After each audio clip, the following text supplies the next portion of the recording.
எல்லாருக்கும் வணக்கம். முதல்ல பேச அழைத்ததுக்கு காரணம் நான் 3 மணிக்கே வந்துட்டேன். நீங்கள் இங்கே தானே இருக்கீங்க, மார்னிங் 9 to நைட் 9 வரைக்கும். இது எங்கள் ட்ராமாவில் ஒரு விஷயம் சொல்லுவோம், எவ்வளோ லேட்டாக ஆரம்பித்தாலும் கரெக்ட் டயத்துக்கு முடிச்சிருவோம் அப்படிம்போம். அது மாதிரி இப்போ 6 மணிக்கு அடுத்த ஷோ இங்கே இருக்கிறதுனால கண்டிப்பாக இது 5:45க்கு முடிஞ்சிடும். அது ஒரு சந்தோஷமான செய்தி உங்களுக்கு. அண்டு ஓடிடி பிளாட்ஃபார்ம் வந்து ஃபஸ்ட்டு இது எனக்கு நம்முடைய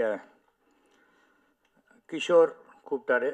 துபாயிலேருந்து வெங்கின்னு என் பையனுடைய கிளாஸ்மேட், அவன் இதில் ரொம்ப நீங்கள் போய் வரணும்னு சொல்லி கூப்பிட்ட போது நான் பார்த்தேன், இன்விடேஷன் பார்த்தா 5 பேருக்கு மேலே ஆளே இல்லை. இது என்னது பிரசாத் ஸ்டூடியோவில் 5 பேர் ஸ்டேஜ் இல்லையா, ஆச்சரியமாக இருக்கே அப்படின்னா அதுலேயும் 2 பேர் வரலை, 3 பேர் தானா அப்படின்னு நினச்சி வந்து பார்த்தா ஆஸ் யூஷுவல் மறுபடியும் ஃபுல் ஸ்டேஜ் இருக்குது. ஏனென்றால் இது வாழ்த்த வந்த நெஞ்சங்கள். அதை நீங்கள் நிறையா ஆடியோ லான்ச்செல்லாம் பார்த்துருப்பீங்க. சம்மந்தப்பட்டவங்கெல்லாம் கீழே உட்காந்துருப்பாங்க, நிறைய பேர் மேலே உட்காந்து இதை பற்றி பேசி, நிறைய பேர் அந்த படத்துக்கு சம்மந்தமே இல்லாத விஷயத்தை பேசி அது பெரிய வைரல் ஆகி அந்த படத்தை பற்றின லைன் ஒரே ஒன்று வந்து இந்த படத்தின் போது இவர் பேசியதுன்னு வந்துடும். அது நான் சொல்லுவேன், நிறைய அந்த மாதிரி படங்கள் ஆடியோ லான்ச் பண்ணும்போது அந்த படத்தை சம்மந்தப்பட்டவங்களை மேடையில் வச்சு அவங்களை பற்றி பேசினா தான் அது வெளியில் போய் சேரும். இந்த ஆடியோ லான்ச் வைக்கிற பர்பஸே அந்த படத்தை ப்ரமோட் பண்ணணும்னு. ஆனால் அங்கே வரக்கூடியவர்கள் பேசக்கூடிய விஷயங்கள் சிலது அவுட் ஆஃப் கான்டெக்ஸ்டில் போகும்போது அதுவாயிடும். எனக்கு இவங்ககிட்ட பிடிச்சது இவங்களுடைய சோஷியல் சர்வீஸ். கிட்டத்தட்ட 13 வருஷமாக பண்ணிக்கொண்டு 6 வருஷமாக. இப்போ நீ 13 எங்கே வந்தது? அவங்க தப்பாகிட்டாங்களா? சரி பரவாயில்ல. 13 வருஷங்களுக்கு மேலே தொடர்ந்து பண்ணுவாங்கங்கிற நம்பிக்கையில் நம்ம இதை பேசுவோம். 6 வருஷம் பண்ணியிருக்கிறதுங்கிறது, ஏன்னா சமூக சேவை என்பதே சினிமாலேயே கூட நிறைய பேருக்கு அது சமூக சேவை தான். பேமெண்ட் வந்தால் தான் அது சினிமா, நமக்கு அது தொழில், இல்லைன்னா அது சமூக சேவை தான். வரதில்லை நிறைய பேருக்கு. இது நான் ப்ராஃபிட்டுன்னு சொன்னாங்க. நான் நிறைய வெளிநாட்டுகளுக்கெல்லாம் போகும்போது அவங்களும் போடுவாங்க, சார் நாங்கள் நான் ப்ராஃபிட் ஆர்கனைசேஷன்வாங்க. அப்புறம் போனப்புறம் தான் தெரியும் அந்த நான் மட்டும் தமிழில் இருக்கும், நான் ப்ராஃபிட் ஆர்கனைசேஷன் அப்படின்னு அது மாற்றிடுவாங்க. பட் இது அப்படி இல்லை. இவங்க பண்ணுற வேலைகள்லாம் பார்க்கும்போது ரொம்ப சந்தோஷமாக இருக்குது. நான் என் ட்ராமா முடியும் போது பேசுவேன், ஒருவேளை என் ட்ராமா உங்களுக்கு பிடிக்கலன்னா நீங்கள் கொடுத்த பணம் வேஸ்ட் இல்லை. நாங்கள் வருஷத்துக்கு ஒரு 100 ஸ்டூடெண்ட்ஸுக்கு ஃபீஸ் கட்டுறோம், புக்ஸ் வாங்கி தரோம், யூனிஃபார்ம் வாங்கி தரோம், வருஷத்துக்கு 200 பேர் வரைக்கும் ஃப்ரீ கேட்ராக்ட் ஆப்ரேஷன் பண்ணுறோம். அண்டு அதே போல் ஹாஸ்பிட்டலைசேஷனுக்கெல்லாம் உண்டான உதவிகள்லாம் செய்கிறோம். எல்லாவற்றையும் தாண்டி மாதத்துக்கு 10 அல்லது 15 அனாதை பிணங்களை கொண்டு வந்து அடக்கம் செய்கிறோம். ஸோ இது நீங்கள் கொடுக்குற பணத்தில் தான் நாங்கள் இதெல்லாம் பண்ணுறோம் அப்படின்னு நம்ம சொல்லுவோம். ஏன்னா 2 விஷயம் இருக்குது. கொடுத்த காசுக்கு ட்ராமா பிடிச்சிதானா ஒன்று, என்னையா இவ்வளோ காஸ்ட்டு, ஏன்னா எங்கள் ட்ராமாவுக்கு ஃபஸ்ட் ஷோ டிக்கெட் 1000 ரூபா, லாஸ்ட் ஷோ டிக்கெட் 300 ரூபா, அந்த மாதிரி இருக்குது. பட் இந்த இலவசம் அப்படிங்கிறாங்க. நிறைய கஜானாங்கிற வார்த்தை போச்சுனோன்னு எனக்கு யாரும் கஜானா காலிங்கிறத இங்கே சொல்லிடக்கூடாதுங்கிறதுனால உங்கள் கஜானா சிறப்பாக இருக்க வேண்டும், நல்லா இருக்கணும். ஏன்னா நீங்கள் வேறு அப்பப்போ வெள்ளை அறிக்கை கொடுக்குறேன்னு இருக்கீங்க ஓப்பனாக இந்த இதில், அதெல்லாம் நல்ல விஷயந்தான்.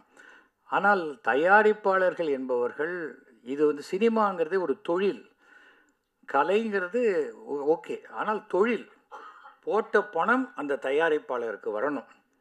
நடிகர் மட்டும் சம்பாதிச்சுட்டு போகிறேன், தொழில் செய்கிறவங்க பாக்கி இருக்கிறவங்க சம்பாதிச்சுட்டு போகிறோம் அப்படின்னா அது சரியாக இருக்காது. பணம் போட்டவர்களுக்கும் திருப்பி பணம் வந்தால்தான் அது ஒரு நல்ல தொழில். நீங்கள் இவ்வளோ சேரிட்டி பண்ணுறதுக்கு இந்த ஓடிடி பிளாட்ஃபார்ம் ஒரு நல்ல தொழிலாக அமைய வேண்டும் என்று நான் ஆண்டவனை பிரார்த்தித்து கொள்கிறேன். காரணம் எதுவுமே ஃப்ரீ கிடையாது உலகத்தில். நோ மீல் இஸ் ஃப்ரீ அப்படிம்பாங்க யூஎஸில். அந்த மத்தியானம் லஞ்சு சாப்பிடும்போது கூட அதை ஆஃபீஸ் மீட்டிங் ஆக்கி ஒரு பர்கரை சாப்பிட்டு மீட்டிங் இது அஃபிஷியல் ஆக்கிடுவாங்க, அந்த மாதிரி.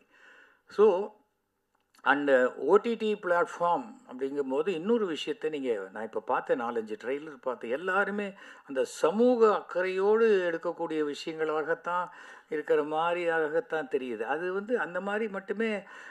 இப்போ நான் என்டர்டெயின்மெண்ட் மீடியாவில் கொஞ்சம் உங்களுக்கு என்டர்டெயின்மெண்ட்டுக்கு உண்டான விஷயங்களும் இருக்கணும். நல்ல சில படங்கள் பாருங்கள், ஃபர்ஸ்ட் ஹாஃப் முழுக்க காமெடியாக இருக்கும், செகண்ட் ஹாஃப் சென்டிமெண்ட் போய் கிளைமேக்ஸ் ஆக்ஷனில் போய் எல்லா விஷயங்களுமே இருக்கும்.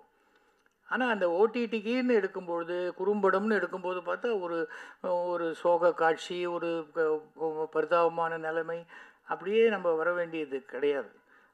அதை தாண்டின ஒரு உங்களுக்குள்ளேயே இப்போது ஃப்ரீங்கிறதுனால உட்காந்து பார்த்துட மாட்டாங்க.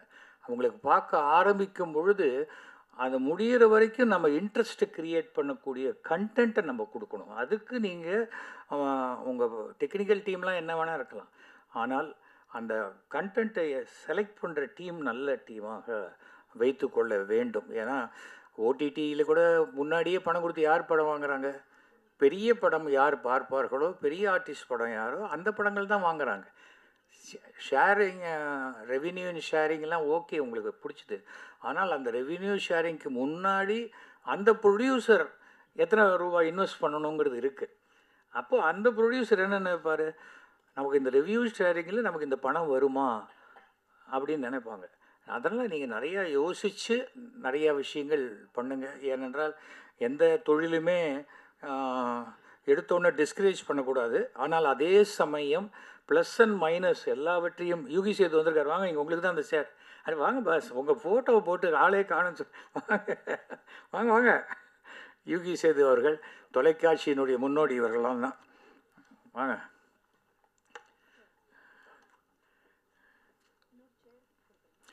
ஸோ இந்த மாதிரியான ஒரு விஷயம் அதை நாம் தெரிஞ்சுக்கணும். ஏன்னா வந்து ஓடிடி அப்படின்னு சொன்னால் அவங்களுக்கு தெரிஞ்சது இப்போது வந்து 2-3 தான், அதுக்கு மேலே இல்லை. நெட்ஃப்ளிக்ஸு, அமேசான், அப்புறம் அதுக்கு அடுத்தது சன் நெக்ஸ்ட்டு, இப்படிலாம் வந்துடுது. அப்புறம் நம்மளுடைய விஜய், ஸ்டார் விஜய், இதெல்லாம் இருக்குது. இதெல்லாம் தாண்டி நம்ம ஜெயிக்கணும். கலை உலகத்தில் மட்டும் ஒரே ஒரு விஷயந்தான், இந்த விசிட்டிங் கார்டு, அந்த விசிட்டிங் கார்டு, இது அது எதுவுமே இல்லை. இது வந்து அப்ரூவ் பண்ணணும். ஜனங்க ஏற்றுக்கொண்டால் அது மிகப்பெரிய வெற்றி அடையும். இல்லைன்னா நம்மளே இப்போ படம் எடுத்து நம்மளே ப்ரொஜெக்ஷன் போட்டு நம்மளே பார்த்துக்கிற மாதிரி தான் அது இல்லை. அதனால் நல்லா இப்போ ஒர்க் பண்ணுங்கள். நல்ல யங்ஸ்டர் டீம் நல்லா இருக்கீங்க, இளைஞர்களுக்கு வாய்ப்பு கொடுக்கணும் அப்படிங்கிறீங்க. ஆனால் அதே சமயத்தில் முதியோர்களுடைய அனுபவங்களையும் எடுத்துக்கொள்ளுங்கள், அதுதான் ரொம்ப முக்கியம். ஏன்னா அது இருந்தால் தான் அது வெறும் இளைஞர்கள் மட்டும் பெருசாக எல்லாத்தையும் பண்ணிட முடியாது. அனுபவம் தான் பாடம் அப்படின்னு சொல்லுவாங்க. சினிமாவில் நிறைய அனுபவசாலிகள் இருக்கிறார்கள். ப்ராபப்ளி சில பேர் வெற்றி பெறாதவர்களாக கூட இருக்கலாம். ஆனால் அவர்களுடைய அனுபவங்களை எல்லாம் பயன்படுத்தி கொள்ளுங்கள். இன்றைக்கி டெக்னாலஜி வந்துடுது. நேற்றுக்கு ஒன்றுன்னு ஒரு படம் வந்திருக்கு, ஐ திங்க் நீங்கள் பார்த்துருப்பீங்க. ஸோ ஒரே ராஜ்குமார் ஒரே ஒருத்தர் எடுத்து வந்த படம், இது உலக சாதனை. இது நம்ம தமிழர்கள்லாம் அப்படி கைத்தட்டி அவரை வந்து வரவேற்கக்கூடிய ஒரு விஷயம். அந்த மாதிரி ஒரு டெக்னாலஜியெல்லாம் மாறி போச்சு. இன்றைக்கி செல்ஃபோன்லேயே நீங்கள் படம் எடுக்கிறாங்க, வந்துடுச்சு.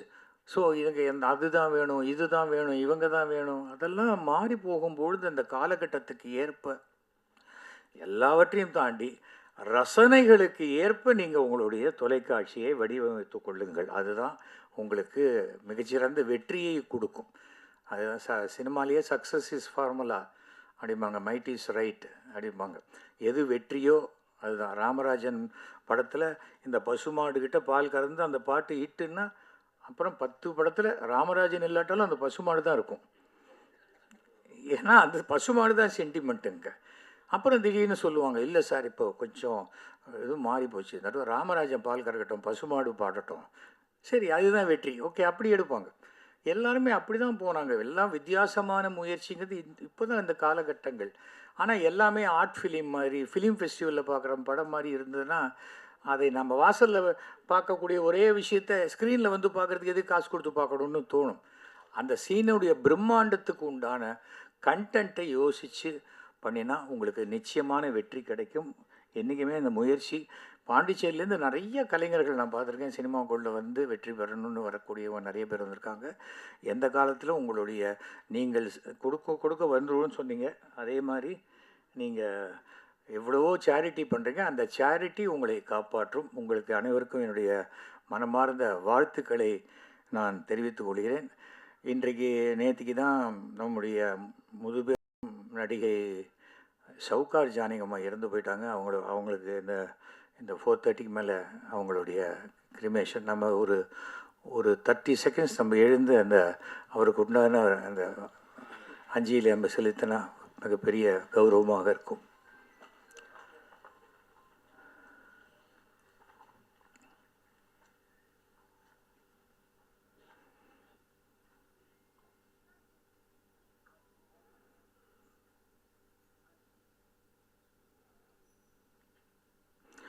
நன்றி.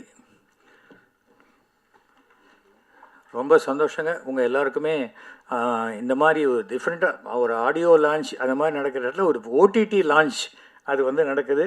இது மிகப்பெரிய வெற்றி அடைய வேண்டும் என்ற வாழ்த்துக்களை நான் சொல்லிக்கொள்கிறேன். என்னுடைய பங்களிப்பு, என்னுடைய நாடகங்கள் எல்லாமே என்ன உண்டோ அதெல்லாம் இதில் நம்ம போடுவோம் செய்வோம். அனைவருக்கும் நன்றி, வணக்கம். யுவர் பேக்கர்ஸ் அந்த டீம் எனக்கு கிட்டத்தட்ட ஒரு 5-6 வருஷமாக தெரியும். நேற்று நைட்டு ஒரு 11:30 மணிக்கு அவர் பேர் கிருஷ்ணராஜ் சார், இப்போ வந்து கிஷோர் ஆதித்யா அப்படின்னு சொல்லி பேர் மாற்றிருக்காரு. அவர் வந்து கிட்டத்தட்ட எனக்கு ஒரு 5-6 வருஷமாக தெரியும். பொதுவாக சொல்லுவாங்க இல்லையா, நாங்கள் வந்து ஒரே தட்டில் சாப்பிட்டவங்க அப்படின்னு ஒரு வாய்க்கு சொல்லுவாங்க. ஆனால் உண்மையிலேயே நானும் சாரும் ஒரே தட்டில் சாப்பிட்டால்தான். சுதந்திர தினம் 75வது சுதந்திர தினம் அப்போது 75 போட் எடுத்துக்கிட்டு பாண்டிச்சேரி கடலுக்குள்ளே போய் அங்கே உள்ள, அதாவது கடலுக்குள்ளே வந்து சில பிளாஸ்டிக் பொருள்லாம் இருக்கும், அதெல்லாம் எடுத்துகிட்டு வர்றது அப்படின்னு சொல்லி சில சமூக சேவையெல்லாம் சொல்லி பண்ணோம் அப்போ. ஸோ எனக்கு வந்து அப்போ இருந்தே அவர் வந்து அவ்வளோ பழக்கம். என்னுடைய உடம்புல ரத்தம், நாடி, நரம்பு, கிட்னி, கல்லீரல்லாம் இருக்குனாக்கா அதில் எதனா ஒரு பார்ட்டு கண்டிப்பாக நம்ம கிஷோர் ஆதித்யா அவர்களுடைய பேர் இருக்கும். இதுக்கு யாரும் கை தட்டாதீங்க, அவங்கெல்லாம் போயிட்டாங்க, இன்னும் சேர்லாம் குறைஞ்சிருச்சு. அதே மாதிரி இப்போ இங்கே வந்திருந்தவங்களுக்கு கூட பெருசாக அவங்களுக்கு கிஷோர் சாரை வந்து பழக்கம் இருக்குமா அப்படின்ற எனக்கு தெரியல. ஆனால் எனக்கு தெரியும், நான் கண் கூட பார்த்தவன். அவ்வளோ உதவி பண்ணிகிட்ருப்பார். ஒரு தடவை நான் பாண்டிச்சேரிக்கு போயிருக்கப்ப ஒரு ஆட்டோவில் ஏறலான்னு போகிறப்ப அப்போ அவர் வந்து சொன்னார், சார் நீங்கள் யுவர் பேக்கர்ஸ் கூட சேர்ந்து ஒர்க் பண்ணிங்களா அப்படின்னு சொல்லிட்டு, எனக்கு வந்து அன்றைக்கி ஆட்டோ காசு வேணாம் அப்படின்னு சொல்லி சொன்னார். அப்படி உண்மையிலேயே நல்ல மனிதர் என்றால் என்னை பொறுத்தவரை அவர் ஒரு அன்னை தெரசா அப்படின்னு சொல்கிற அளவுக்கு தான் இந்த கிஷோர் ஆதித்யா சார் இருக்காங்க. பாருங்கள், சொல்லும்போது கூட ஆமான்னு சொல்லி பெல் அடிக்குது. ஸோ அப்படி ஒரு உன்னதமான மனிதர் தான் இந்த ஆதித்யா கிஷோர் அவர்கள். அவர் ஆரம்பிச்சிருக்கிற இந்த யுவர் பேக்கர்ஸ் ப்ளே அந்த ஓடிடி, அவருக்கு என் மனமார்ந்த வாழ்த்துக்கள். அதாவது நான் ப்ராஃபிட், பணம் வேணாம் அப்படின்ற ஒரு ஐடியாவோடு தான் ஆரம்பிச்சிருக்காரு. ஏன்னா மக்கள் பணம் மக்கள்கிட்ட தான் இருக்கணும் அப்படின்னு நினைக்கிறாரு. மக்கள் பணத்திலேருந்து ஒரு பைசா கூட தொடமாட்டேன், தொடவும் விடமாட்டேன், தொட்டாலும் விடமாட்டேன், இதற்கு முன் தொட்டவர்களையும் விடமாட்டேன் அப்படின்னு எப்படி சட்டமன்றத்தில் விஜய் சார் சொன்னாருங்களோ அதே மாதிரி இப்போவும் 2031 ஒருவேளை பாண்டிச்சேரியிலையோ இல்லை தமிழகத்திலே கூட முதலமைச்சராக கூட வரலாம். அப்படி ஒரு சிறப்பு மிக்க நமது கிஷோர் ஆதித்யா அவர்களுக்கு என் மனமார்ந்த வாழ்த்துக்களை தெரிவித்துக் கொள்கிறேன். அதே மாதிரி இங்கே பேசும்போது எல்லோரும் சொன்னாங்க ஸ்ட்ரைக்கு வந்துருச்சு, அதனால் படம் வந்து இனிமேல் ஷூட்டிங் நடக்குமா அப்படின்னு சொல்லி சொன்னாங்க. அது வந்து நான் நியூஸ்லாம் பார்த்தேன். அப்போ பார்த்துட்டு அதை நான் கமெண்ட்லாம் படித்தேன், என்னென்ன சொல்லியிருக்காங்கன்னு. பொதுமக்கள் யாருமே கவலைப்படவே இல்லைங்க. அவங்க ஒரே வார்த்தை தான் போட்டிருக்காங்க, என்னன்னாக்கா படம் வந்தாலும் சரி வராட்டி சரி அதை பற்றி எங்களுக்கு கவலை இல்லைங்க, எங்களுக்கு சட்டசபையில் நடக்கிறதே அது ஒரு படம் மாதிரி தான் இருக்குது. ஃபைட்டு வேணுமா ஃபைட்டு இருக்குது, சாங்கு வேணுமா சாங் இருக்குது, காமெடி வேணுமா காமெடி இருக்குது அப்படின்னு அந்த கமெண்ட்டில் உள்ளவங்க எல்லோரும் போட்டிருந்தாங்க. அப்போ தான் நான் யோசித்தேன், நான் யுவர் பேக்கர்ஸ் ப்ளே அந்த ஓடிடியில் படங்கள் மட்டும் போடாதீங்க, இன்றைக்கி சட்டமன்றத்தில் நடக்கிற அந்த விஷயங்களையும் நீங்கள் ஓடிடியில் போட்டிங்கனாக்கா படம் ஓடுறத விட அந்த சட்டமன்றத்தில் ஓடுறது நல்லா பிச்சுக்கிட்டு ஓடும் அப்படின்னு என்னுடைய ஒரு கணிப்பு. அதனால் இந்த ஓடிடி ஆரம்பித்துள்ள கிஷோர் ஆதித்யா சார், உங்களுக்கு ஒரு வேண்டுகோள், உங்களுடைய ஓடிடி தளத்தில் முடிஞ்சால் அதற்கான சாத்தியம் இருந்தால் சட்டமன்றத்தில் நடக்கக்கூடிய அந்த விஷயங்களையும் நீங்கள் அதில் டெலிகாஸ்ட் பண்ணணும், அப்படின்னு சொல்லி தாழ்மையுடன் கேட்டுக்கொள்கிறேன். எழுதி வச்சதெல்லாம் படித்தாச்சு, அவ்வளோதான். அப்புறம் என்னை வந்து லேட்டாக ஏற்றுனாங்க ஸ்டேஜில். நான் நைட்டு 11:30 மணிக்கு தான் கிஷோர் சார் வந்து என்கிட்ட பேசினார். ஸ்கூல் இந்த மாதிரி நாளைக்கு வந்து இந்த மாதிரி ஒரு நிகழ்ச்சி இருக்குது வாங்க அப்படின்னு. நான் திண்டிவனத்தில் இருந்தேன். அப்போ திண்டிவனத்தில் இருக்கேன், அவங்க அங்கேருந்து வரணுமே சார். இல்லை நீங்கள் வாங்க, கண்டிப்பாக வரணும் அப்படின்னு சொல்லி சொன்னார். இங்கே வந்ததுக்கப்புறமும் இங்கே உட்காரும்போது பின்னாடி உள்ளவங்க சொன்னாங்க, சார் டைம் ரொம்ப கம்மியாக இருக்குது, கொஞ்சமாக பேசிடுங்க அப்படின்னு. அப்போ கிஷோர் சார் சொன்னார், இல்லைங்க அவர் பேசட்டும் அப்படின்னு சொல்லி சொன்னேன். இது எதுக்காக சொல்கிறேன்னா, கஷ்டப்பட்டு ஒரு நிகழ்ச்சி நடத்துகிறவங்களுக்கு தாங்க தெரியும். சொல்லுவாங்கள்ல, அந்த கோழி முட்டை போடுற இதுக்கு தான் அந்த இதோட வலி தெரியும் அப்படின்னு. அது மாதிரி இவ்வளோ செலவு பண்ணி அந்த நிகழ்ச்சி பண்ணும்போது அது கொஞ்சம் ப்ராப்பராக பண்ணுங்க அப்படின்னு சொல்லி தான் நான் ரிக்வெஸ்ட் பண்ணி கேட்குறேன். புரியுதுங்களா? ஏன்னா எதுக்காக இவ்வளோ செலவு பண்ணி இந்த விஷயங்களுக்கு மக்களுக்கு போய் சென்றடையணும் அப்படின்னு நினைக்கிறாங்க. நான் நைட்டு 11:30 மணிக்கு என்னை வந்து பேசுனதால அந்த இன்விடேஷனில் என் பேர் போடாமல் இருக்கலாம். அதை நான் ஒத்துக்கிறேன், எனக்கு தெரியும் பேர் போடல. அதுக்காக இங்கே யார் யார் வந்திருக்கா என்ன ஏது, ஏன்னா இன்றைக்கி 2000 கேமரா இருக்குது. எதுக்காக? இது இந்த விஷயங்கள் எல்லாமே மக்களுக்கு போய் சேரணுன்றக்காக தான். அதனால் அவர் ஒருத்தருமே வந்து எல்லாத்தையும் ஃபாலோ பண்ணிகிட்டு இருக்க முடியாது. ஊர் கூடி தேர் இழுத்தாதான் இந்த யுவர் பேக்கஸ் ப்ளே போய் வந்து சேர வேண்டிய இடத்துல போய் சேரும். அதனால் தாழ்மையான வேண்டுகோள். டோக்கிலா உங்களுக்கு தெரியும், மற்றவங்களாச்சும் மறந்துருப்பாங்க, உங்களுக்கு தெரிஞ்சிருக்கும்ல. ஏன்னா இன்றைக்கி தொகுப்பாளினி டோக்கிலா வந்து பார்த்தீங்கன்னாக்கா இன்றைக்கி காரு பங்களான்னு எல்லாம் வசதியோடு இருக்காங்கன்னா அதற்கு காரணம் வந்து நமது கிஷோர் சார் தான். ஏன்னா கிஷோர் சார் பண்ணுற நிகழ்ச்சிகள் எல்லாமே அவங்க தான் தொகுப்பாளினியாக இருப்பாங்க. உண்மைதானம்மா? அதுதாம்மா, அதுக்கு தாம்மா சொல்கிறேன், ஒரு ஓனரும் வேணும்ல. ஸோ அப்படி அவர் யாருக்கு பெல்ல அடிச்சுக்கிட்டே இருக்காரா? எனிவே இந்த பெல் அடிக்கிற அந்த நண்பருக்கும் என் மனமார்ந்த நன்றிகளையும் வாழ்த்துக்களையும் தெரிவித்து கொண்டு விடைபெறுகிறேன். நன்றி, வணக்கம், தேங்க்யூ.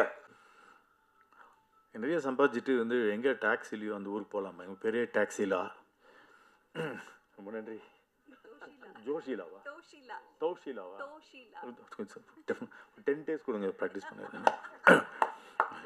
இப்போ எக்ஸ்ட்ராடினரி கம்பேர் அந்த இவர் சொன்னது போல் தமிழும் ஆங்கிலமும் சரளமாக பேசக்கூடியவர். போஸ் வெங்கட் சொல்லிட்டே இருக்காரு, இன்னும் 5 நிமிஷம் தான் இருக்குது, இன்னும் 4 நிமிஷம் தான் இருக்குன்னு டென்ஷன். எனக்கு தெரிஞ்ச வரைக்கும் இன்னும் 30 செகண்ட் தான் இருக்குதுன்னு நினைக்கிறேன். எல்லோரும் சொல்வது போல் துபாய் வெங்கி தள்ளி விட்டு அப்புறம் தான் கிஷோர் இவர் அறிமுகமானார். ஸோ எல்லோரும் வெங்கியோட ரெப்ரசன்டேஷனாக இங்கே வந்திருக்கோம், அவர் அங்கே துபாயில் இருக்கிறதுனால. ஸோ உங்களுடைய வாழ்த்துக்கள், உங்களுடைய இந்த முயற்சி திறமையாகட்டும். அந்த காலத்தில் பாண்டிச்சேரி போவோம், காரை ஓட்டிகிட்டு போவாங்க. நீங்கள் ஓட்டிட்டு பாண்டிச்சேரியிலேருந்து காரை ஓட்டிகிட்டு வந்திருக்கீங்க. இந்த ஓடிடிலாம் ரொம்ப புரியாத ஒரு விஷயமா இருக்குது. அது முதல்ல தேட்டரில் ஓட்டிட்டு வாங்க, அப்புறம் தான் ஓடிடின்றான். அது என்ன புரியல எனக்கு. இப்போ பஞ்சதந்திரம் சுமாரான ஹிட்டு தான் தியேட்டரில். Biggest hit in OTT ever in the history of Tamil cinema ஒரு காமெடி படம். அப்போது ஓடிடினா என்ன அப்படின்னா, இன்றைக்கி ஷார்ட்ஸ் பார்த்த மக்களுக்கு வந்து 10 செகண்ட் 15 செகண்ட் 1.5 மினிட்ஸில் பார்த்து பழக்கப்பட்ட மக்களுக்கு திரைப்படமே அந்த ஸ்பீடில் கேட்குறோம். ஏன்னா குறைஞ்சபட்சம் ரொம்ப அந்த காலத்தில் எம்கேடி தியாகராஜ ஸ்பீடில் இருக்க எஸ்ஜே சூர்யாவே இன்றைக்கி அவ்வளோ தூரம் போயிடுச்சு. அப்போது how do you make a film அப்படின்னா, அந்த 1.5 மினிட்ஸ் கேப்சூலில் ஃபாஸ்ட்டாக போ.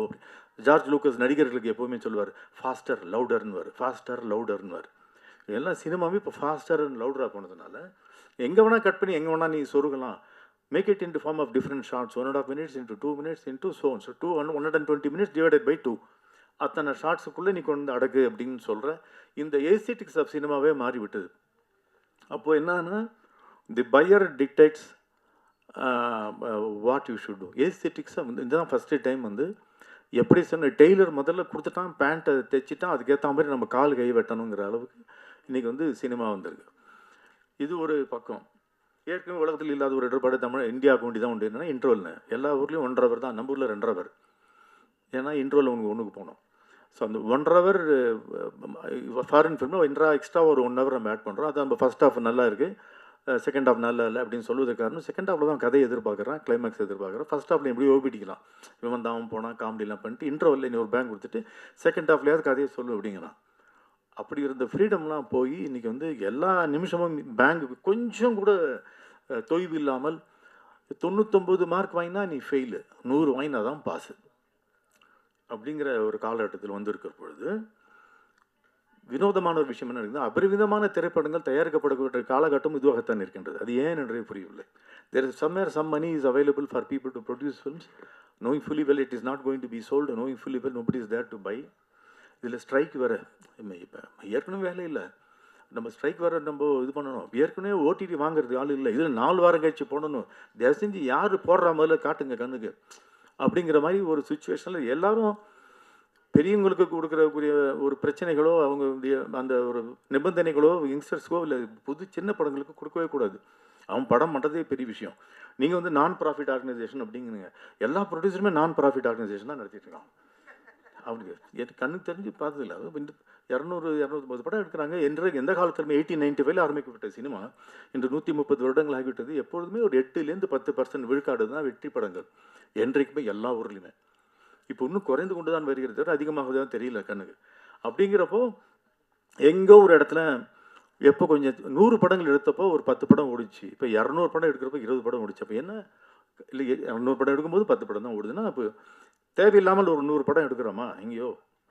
அது என்னவோ தாலி அப்புறம் கட்டிக்கிறேனே, ஃபஸ்ட் நைட் முதல்ல முடிச்சிடறேன்ற மாதிரி ஷூட்டிங் முதல்ல படத்தை முடிச்சுவிடும், விற்கிறலாம் அப்புறம் பார்த்துக்கலாங்கிற அந்த விஷயத்தை கொஞ்சம் நிறுத்திவிட்டு இந்த படம் விற்குமா, நிஜமாக விலை இப்போ நிற்கிறதுக்கு போட்டி தாங்குமா, எழுதும்போது பேப்பர் பென்சிலில் பெரிய காசெல்லாம் செலவு இல்லை, அப்பொழுதே நம்ம வந்து கொஞ்சம் அந்த முன்னெச்சரிக்கையோட கருத்தடை செய்து விட்டோம் என்றால் அப்போ தான் உங்களுக்கு நிம்மதியாக இருக்கலாம் என்று எனக்கு தோன்றுகிறது. Stop making too many films. அதுக்கு நல்லா யோசிங்க, இந்த படம் கண்டிப்பாக வெற்றி அடையும் என்று யோசிங்க. இல்லைன்னா பட்ஜெட் ரொம்ப கம்மி பண்ணுங்கள். இவர் எஸ்.வி. சேகர் சொன்னார், இது மாதிரி மாடு பாடணும், இப்போல்லாம் ராமராஜன் வந்து ஆடணும்னு சொல்கிற மாதிரி மாடு பாடி சூப்பர் ஹிட்டு. இப்போது போன வாரம் சைனாவில் ஒரு அம்மாவும் அவரோட பையனும் ஒரு 5 வருஷமாக குட்டி குட்டியாக ஸ்கூல் பசங்க ட்ராயிங் போடுற மாதிரி போட்டு ஒரு பசுமாடை பற்றி ஒரு படம் சூப்பர் ஹிட்டுங்க. அப்போ என்ன கேட்குறான், படம் பண்ணுறவன் கொஞ்சம் ஏழையாகவோ கொஞ்சம் ரொம்ப வசதி இல்லாதவனாகவோ ஒரு நல்ல படம் செய்துட்டு அவனுக்கு முதுகில் தட்டி கொடுத்து நீ வளரடா கண்ணு அப்படின்னு சொல்கிறேன். அந்த ஒரு மனோபாவம் மக்களிடையே ஒரு மனிதாபம் இருக்கிறது. அதையும் நீங்கள் மைண்டில் வைத்துக்கொண்டு உருப்படியான படங்கள் எக்ஸ்ட்ரீம்லி லோ இன் பட்ஜெட்டில் இஸ் ஈஸிலி பாசிபிள். அப்சஷன் அதான் ஹிட்டு. காலங்காலமாக அதான் சொல்லி 10,000 எடுத்த பிளேர் விச் ப்ராஜெக்ட் வந்து $100 மில்லியன் சம்பாதிச்சது. ராபர்ட் ராட்ரிகஸ் ப்ரொடியூஸ் பண்ண அந்த எல் மரியாச்சி அப்படிங்கிற படம் வந்து வெறும் $10,000, அதில் நடித்த ஆளில் $4,000 கொடுத்தான். மொத்தம் $6,000 எடுத்தப்பட்ட $125 மில்லியன் சம்பாதிச்சது. ஸோ காசு இல்லாமலும் நீ வந்து ஒப்பற்ற திரைப்படங்களை செய்யலாம் என்ற அந்த ரீதியிலே மனம் போக வேண்டும்.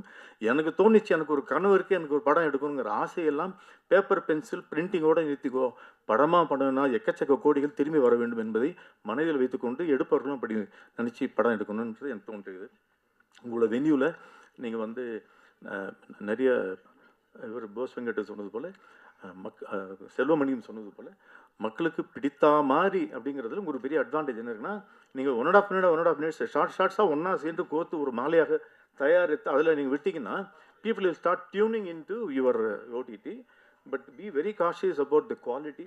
எல்லாரும் வாங்க அப்படின்னா அதுதான் இல்லை என்பது தான் திரைப்படம் மீண்டும் மீண்டும் நமக்கு சொல்லி புத்தி காட்டுகிறது. ஸோ நல்ல குவாலிட்டி என்ன மீன் பண்ணுறோம்னா ஜனரஞ்சகம் என்பது முக்கியம். திரைப்படத்தில் நம்ம பேசிக்கலாம், நம்ம தெரிந்து கொள்ளாத ஒரு விஷயம் பல நான் PhD பண்ணதே அதில் தான் பண்ணியிருக்கேன். மக்கள் வந்து ஒரு 10 நிமிஷம் ஒரு ஒரு ட்ராவல் பண்ணுறான், இல்லை ஒரு 1 hour ட்ராவல் பண்ணி ஒரு மெனக்கெடுக்கிறான், க்யூவில் நிற்கிறான், காசு கொடுத்து டிக்கெட் வாங்குறான். Cinema is the only product which is bought without knowing what the product is. சட்டனா போட்டு பார்த்து வாங்குறோம், வேஷ்டி போட்டு பார்த்து வாங்குறோம், இட்லி சரியில்லைனா இன்னொரு இட்லி கொடுன்றோம்.